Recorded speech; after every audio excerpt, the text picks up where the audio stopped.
It's a fair question to ask. Repeal the 19th or no? I can see benefits from it. Yes. So yes. So yes, you support it? I haven't, to be honest. I would need to think about it more because I don't give. You haven't thought about whether women ought to be able to vote? Yeah, no, I've thought about that, but I can see the pros and cons of both. I do think that, as a single woman with no children, married couples, men and women, have more skin in the game about what happens to this country when you have something to pass down. I would say I'd like to see things, but it's not as, it's not as visceral for me. I don't have children. So what happens to this country after I'm gone, I can say, yes, I care, but I'm not passing anything down. My kitty's not going to outlive me. I love that cat to death, but the truth is, so I can see why that only married couples with children should vote. Now, assuming they are looking after the best for the whole country because of they want to see this country thrive. I want to see it thrive too, but I don't have skin in the game as much. Let's say I don't have as much skin in the game as parents. So I can make the argument. Would I really want it to happen? Probably not, but I can understand the argument. So why wouldn't you want it to happen? Because selfishly, I like having a say in what happens. But I was out in California completely apolitical. Well, not apolitical. I kind of got brainwashed and tugged along. But I didn't vote for years. Nothing changed. Do you vote now? My life, huh? Do you vote now? Yeah. And you voted, who did you vote for in the most recent election? Trump. I see. Mm-hmm. So I guess it's unclear to me why you would view that as selfish when I think the principle being, no taxation without representation is generally defensible. And I don't see that as any more, particularly self-interested or selfish. I do think it's reasonable for participants in a society, regardless of their sex, gender, et cetera, to want to be able to vote and have representation within representative or constitutional republic, representative democracy, et cetera, within the United States. But I can say a lot of the policies. You wouldn't push for it, right? Not only because you think it's unrealistic, but I think that you also seem to believe that it would be more unjust than just to push to repeal the 19th Amendment. I just don't see the policies that would come down from from institutions of which I voted for, and they actually don't change my life a lot. I mean, maybe taxes, but let's say for medical care. I don't know. I've always kind of lived outside the system. So personally, I don't think it would really matter to me. But again, it wouldn't matter to you if you have the right to vote or if the 19th Amendment were repealed? I don't think it would change how I lived my life one way or the other. I think it would change your life significantly, and I do think that you believe it's important to be able to vote because you participated in our last political election. I did. And since you don't believe that, if you believe that women's role should primarily be relegated to the home, what are your thoughts on the Trump administration having an unprecedented amount of women in power? I didn't Even say both the first and second term. Like the first term, he appointed Amy Coney Barrett to the Supreme Court. That nomination went through. So Trump's not a sexist? Misogynist? No, I didn't go that far. So he's a sexist misogynist who puts women in power? No, I don't think those are mutually exclusive. Do you? Yeah, well, I don't see a lot of misogynists who are sexist putting women in power. No. But so you think it's mutually exclusive? Can you name for me the most sexist misogynist person you can think of who's like, I love having women in power? Can you tell me if you believe it's mutually exclusive? Answer the question first? Before you ask one. I asked the question first, and you never answered mine. I said, do you believe that it's mutually exclusive? I asked the question first, and the question was, do you see a lot of misogynist sexists putting women in power or not? And I asked my clarifying question first to get an understanding of where you're coming from. Hang on. I'm sorry. I'm so confused. Which part of this are you not understanding? Do you see a lot of misogynist sexists putting women in power or not? Anything in there you need to find. Hang on. Yes. Anything in there you need to find, I'll define for you. I like to answer your question. Okay, yes, I do where? See that. The Bush administration, his Secretary of State was Condoleezza Rice. I don't think that George Bush would identify himself neither as a feminist nor somebody who Did really George Bush put a lot of women in power? Yeah, I believe so. I don't think that he had quite the amount of appointees, of female appointees, and women within his cabinet. So we just generally look around at like corporations that put women as boss CEOs and things like this and go, those fucking misogynists.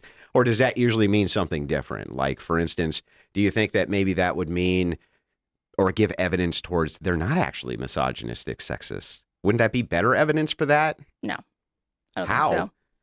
I think because it would be very naive to think that just because you're appointing or elevating women to positions of status and authority, even ones as great as like political authority, secretaries, etc., that means and you're like presupposing that those women in those positions of power being appointed are fine with the social equality of women, those are sexist feminists, misogynists etc. always empowering women.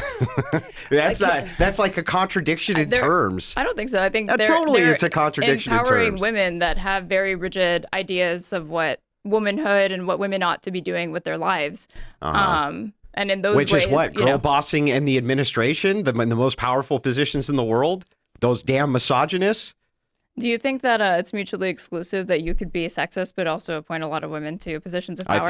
I think that it's logically possible, but practically improbable.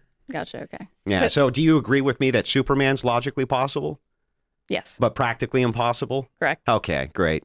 Glad we got that cleared up. Yeah. So sometimes it takes me a while to form my argument. So I do want to go back to your the voting thing, because I do believe that any policies that consider children first will be fundamentally good for all of society. So if the people that are voting for those policies have a vested interest in the continuation of our country as a free democratic republic, if they consider the children first, I think that's good for everybody. So that would kind of be my argument for that. And then you asked me about his administration being women. I didn't say women can't work. I didn't say they will only be fulfilled by a family. Like I said, I am single. I don't have a family. I just think for the most part, for most women, the lie that they were sold. And I guarantee you, if you ask any of these women in the administration, if they were asked to give up their job to put their family first, they would. I know Caroline Levitt would.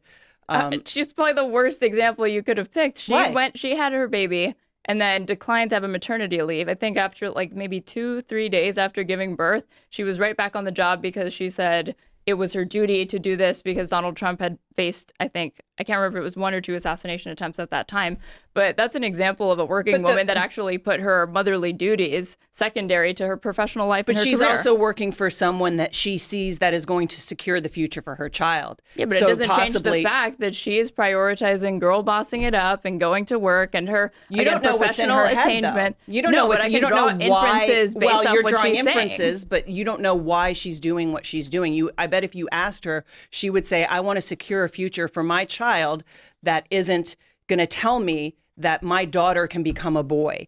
And it's temporary. I'm sure her job is only 3 more years. Yeah, I'm sure that's her cope answer.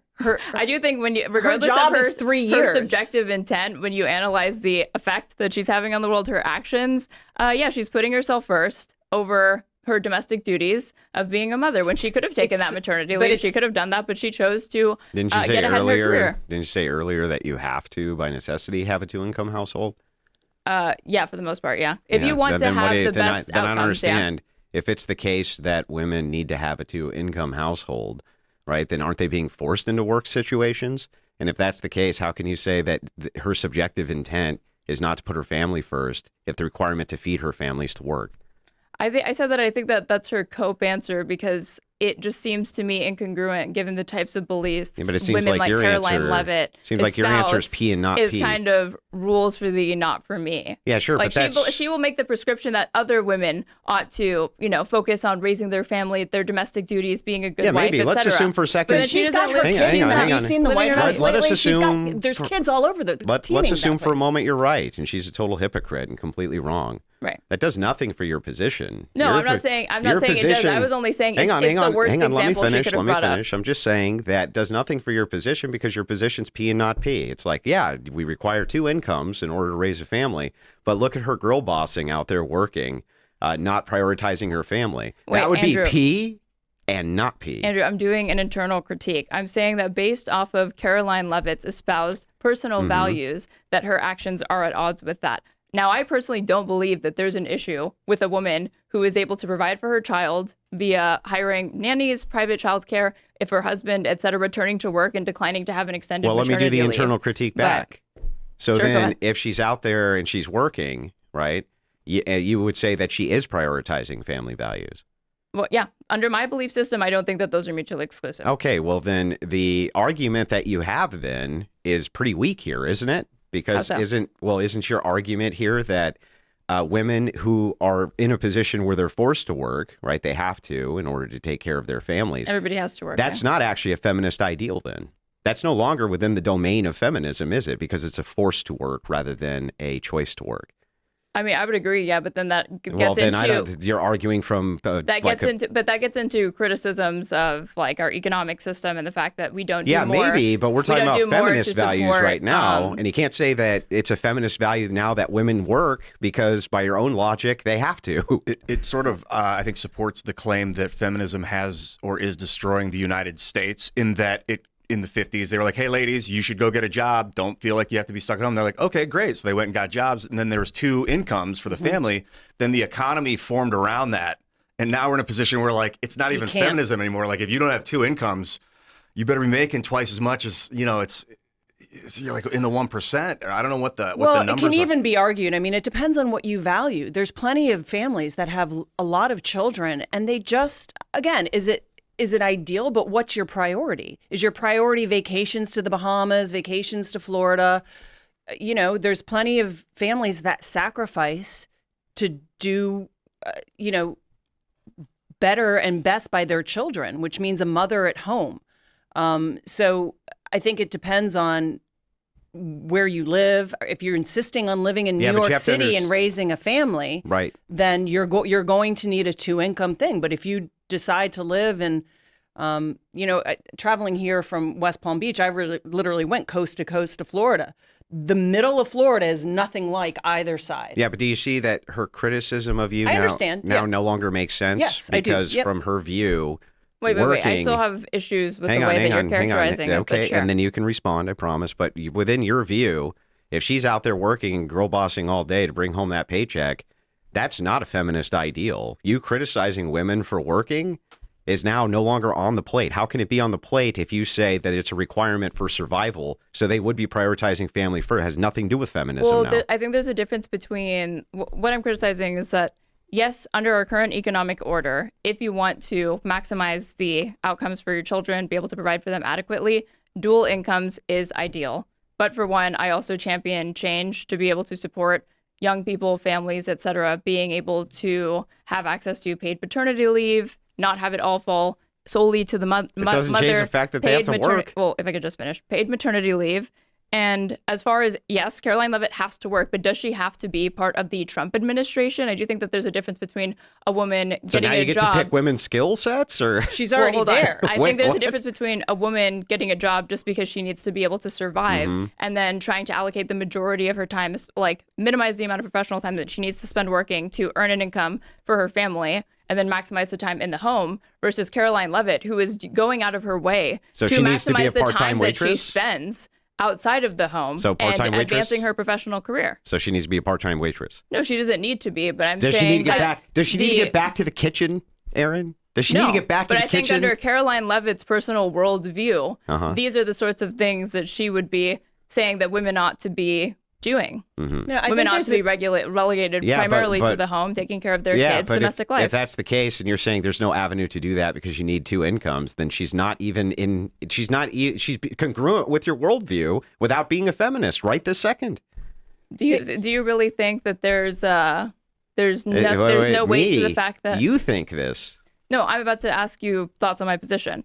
Do you think that there is not sort of any tension that exists between Caroline Leavitt's stated views or our guests' stated personal views as like contrasted against their choices that don't align with what they espouse? Do you think that there's not a tension that undermines their own ideology there? Yeah, but all you're doing at that point is saying that the prisoner doesn't like the prison food but eats it anyway.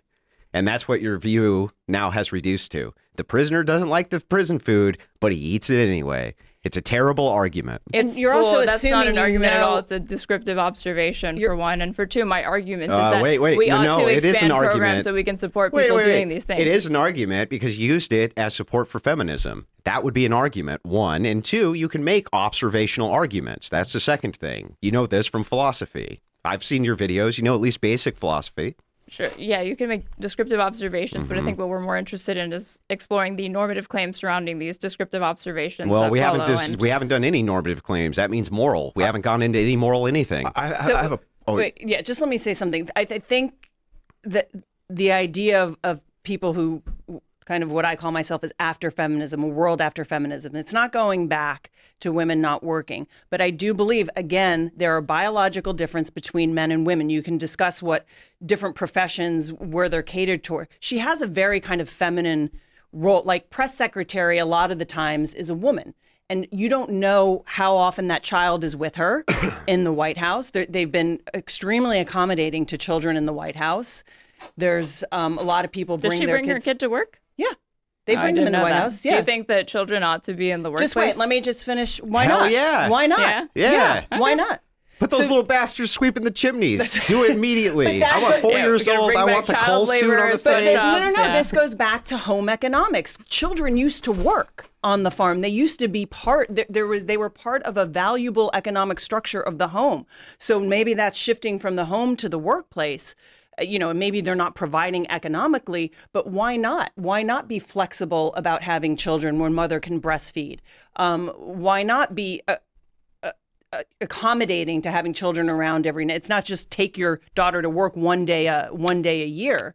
And again, there are roles I think that are going to be more feminine, that I think that are more conducive to a woman fulfilling than a man.